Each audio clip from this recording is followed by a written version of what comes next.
예, 뉴스의 이면에 숨어있는 뒷이야기를 취재기자로부터 직접 들어보는 뉴스 애프터 서비스, 뉴스 후 시간입니다. 오늘은 네이버 얘기를 한번 해볼까 하는데요. 네이버가 뉴스 댓글 서비스의 조작 논란으로 여론의 집중 포화를 맞고 있죠. 네이버는 이에 대해서 어제 아침에 댓글 개편안을 들고 나왔는데요. 하지만 이에 대해 만족하지 못한 자유한국당이 네이버 본사를 찾아 항의했고 결국 한성숙 대표는 아웃링크 등에 대해 검토해보겠다고 한 발 물러서는 모습을 보였습니다. 정보과학부 조은하 기자와 함께 자세한 내용 함께 알아보도록 하겠습니다.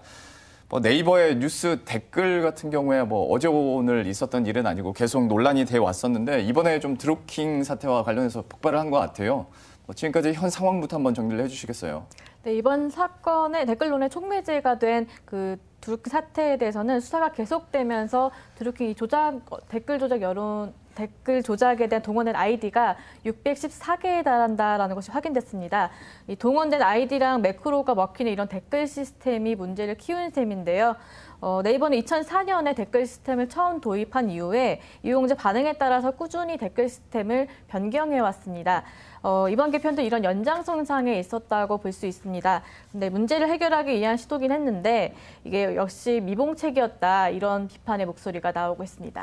그러니까 지금까지 매크로가 실제로 가능하냐 안 하냐 이런 거 가지고도 공방이 있었고 이번에 진짜 매크로가 되네라는 분위기가 나오다 보니까 네이버 측에서도 어느 정도 결정을 한 것 같은데 이게 여전히 문제가 있다는 얘기가 나오는 거 아니겠습니까? 구체적인 내용이 어떻게 됩니까? 네, 일단 이게 이번 개편안을 살펴보면은 매크로를 잡아보겠다라는 시도인 거는 맞습니다. 예. 근데 이게 반응을 좀 살펴보면 좀 다른 게요. 어제 길거리에서 시민들 만나서 인터뷰를 좀 하면서 그 이야기를 들었는데 일부는 이런 댓글 제한을 두는 것 자체에 대해서는 긍정적으로 보는데 다만 대체적으로 좀 이게 회의적인 분위기였습니다. 이게 별다른 변화가 없을 거다 이렇게 보는 건데요. 좀 더 강한 규제가 필요하다 이런 의견도 있었고요. 업계에서는 이번 발표안에 대해서는 기대 이하라는 평을 내리면서 드루킹을 막기에는 좀 충분치 않다 이런 지적을 하고 있습니다. 개편안의 핵심이 아이디 하나당 하루에 다는 그 댓글 수를 제한을 하겠다 이런 내용인데요. 예. 이렇게 되면은 그 수많은 그런 동원된 아이들이 IP를 우회해서 댓글을 다는 이런 행위들을 막기가 어렵게 됩니다. 어제 저도 댓글을 좀 몇 개 달아봤어요, 개편 예. 이후에.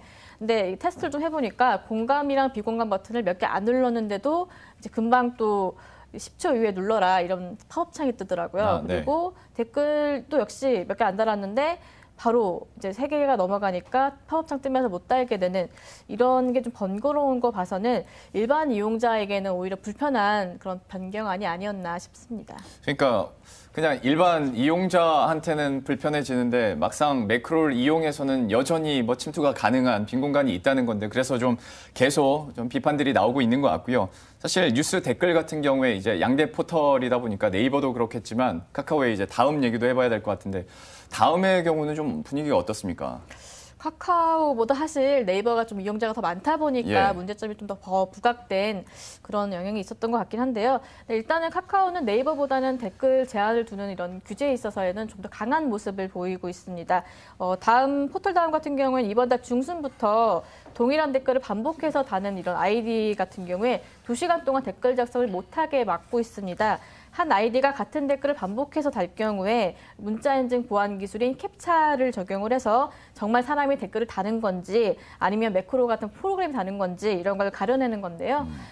이후에도 댓글 도배가 계속된다 하면은 24시간 동안 댓글을 못 달도록 아예 막아버렸습니다. 예. 근데 이런 방안들이 나왔는데도 앞서서 말씀드린 것처럼 자유한국당은 만족을 못하겠다 해서 직접 방문을 하면서 항의를 했고 여기서 나온 것이 이제 한 대표로부터 뉴스 아웃링크 그리고 콘텐츠에 대해서도 수입 공개한다. 이거는 기업 입장에서 봤을 때도 꽤 큰 결정이기도 하고 물론 주식시장에서도 좀 영향을 많이 줄 만한 일인데 글쎄요, 이게 실제로 가능할까요? 어떻습니까? 사실 오늘 그 네이버 실적 발표가 있었어요. 예. 여기 실적 컨퍼런스 콜이 있었었는데 여기에서도 이 아웃링크에 대한 질문이 나오더라고요. 예. 그만큼 주식시장에서 관심이 좀 많은 그런 주제인 것 같은데 네. 이게 네이버는 일단 그 댓글 정책 이용자 패널이라는 거를 좀 발족을 한 상태로 이제 이야기를 좀 더 업계 이야기를 들어보고 댓글 개편안에 반영을 하겠다 이런 걸 밝혔는데요.